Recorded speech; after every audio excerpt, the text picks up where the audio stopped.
All the students of class 5 of Krishna Memorial High School, welcome to our online class. Now today I will go to start a new chapter from English language. The chapter name is the prepositions and the chapter number is 11, and I also translate this chapter in Hindi, so listen it carefully. Let's start this chapter. A preposition is a word placed before a noun or pronoun to show in what relation that the person or thing denoted by it stand in regard to something else. Preposition वो word है जो हम लोगों का noun और pronoun से पहले लगता है और वो ये चीज़ बताता है कि नाउन और प्रोनाउन के साथ या मतलब जो पर्सन है या कोई प्लेस है या कोई थिंग्स है उसका उस चीज़ के साथ क्या रिलेशंस है, तो उस चीज़ को जो डिनोट करता है वही होता है the prepositions. First, pussy is under the chair. Pussy जो है वो चेयर के अंदर है, तो यहाँ पे अंडर जो है वो हो गया हम लोगों का preposition. 2, the book is on the table. Book जो है वो टेबल पे है. ऑन जो है वो हो गया preposition. The boy is jumping into the river. Boy जो है वो रिवर में छलांग मारता है.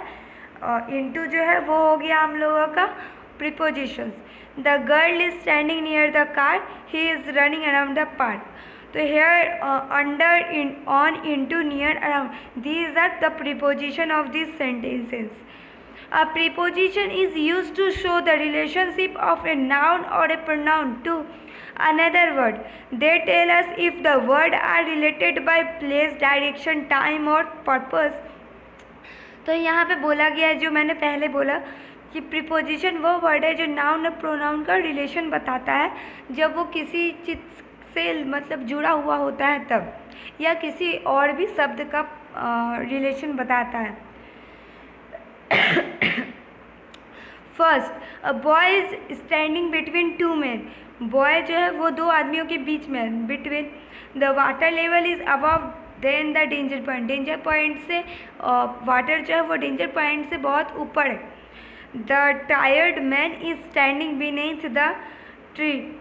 तो जो सूखा हुआ जो थका हुआ आदमी है वो पेड़ के नीचे में बैठ गया है सांस लेने के लिए. She hide herself behind the door. वो अपने आप को डोर के पीछे छिपा रही है. They are sitting beside the fire. वो लोग जहाँ पे फायर हुआ, जहाँ पे आग लगा है उसके ठीक पीछे बैठे हुए हैं. Here, between, above, beneath, behind, beside.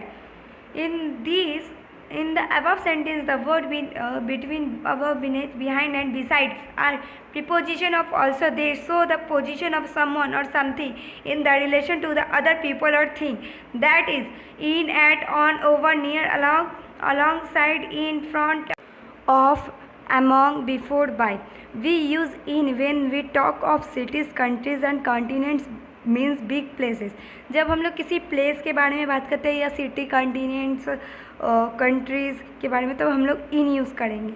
We use at when we talk of addresses, streets, names and building means small places. जब हम लोग स्मॉल प्लेस के बारे में बात करते हैं, जैसे कोई एड्रेस, स्ट्रीट का नाम, सड़क का नाम, बिल्डिंग का नाम, तो वहाँ पर हम लोग एट का यूज़ करेंगे. We use on when we talk of land. जब हम लोग किसी लैंड के बारे में बात करेंगे तो हम लोग ऑन यूज़ करेंगे. Now read this sentences. First, the hare ran across the road. The earth moves round the sun. He jumped into the river. The word across round into a preposition of direction. Preposition of direction show the direction of a person or a thing in relation to other person or thing. तो यहाँ पे जो across, round and into जो है ना, वो हम लोगों को डायरेक्शन बता रहा है. मतलब पृथ्वी सन के साइड में मूव कर रहा है, गोल गोल घूम रहा है, तो ये जितने भी हम लोगों को डायरेक्शन बताते हैं. Now read the following sentence. I will reach Lucknow at 7 AM. मैं लखनऊ जाऊँगा 7 AM, मतलब पहुँच जाऊँगा. Do you go to the temple in the evening. क्या तुम इवनिंग में टेम्पल जाओगे. My birthday is on 20 January. मेरा बर्थडे जो है वो 20 जनवरी को है. This is very hot during summer. You should reach home before it gets dark. It is getting dark now. The word at, in, on, during, before and now are telling about time. Thus, preposition of time tell us relation between the time and the event. मतलब जब हम लोग किसी time के बारे में बात करते हैं तो वहाँ पे हम लोगों का जो प्रीपोजिशन है वो हम लोगों को रिलेशन बताता है टाइम और इवेंट में, कौन सा काम हो रहा है किस समय में. Prepositional phrase. Read the following sentences. First, that man near the building is my father. The lady by the car is my mother. Those men behind the buses are my teachers. These girls with bags in their hands are my classmates. Those children on the gate are my friends. In the above sentence, each preposition has been followed by a noun. तो यहाँ पे हर एक preposition जो है वो noun के through followed हो रहा है. Thus a preposition can link with words or words to form a phrase.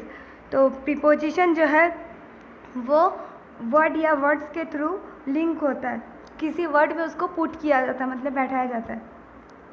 This prepositional phrase give more information. और ये जो प्रीपोजिशनल फ्रेज होता है ये हम लोगों को बहुत सारे इन्फॉर्मेशंस देता है. The prepositional phrase also always begins with the propositions itself. और जो प्रीपोजिशनल फ्रेज जो है वो हमेशा शुरू होता है अपना प्रोपोजिशन इटसेल्फ, मतलब खुद से पहले स्टार्ट होता है फिर दूसरा चीज़ पे जाके वो ख़त्म होता है. Now this chapter is completed and all the question answer related to this chapter we will send in your WhatsApp. Thank you.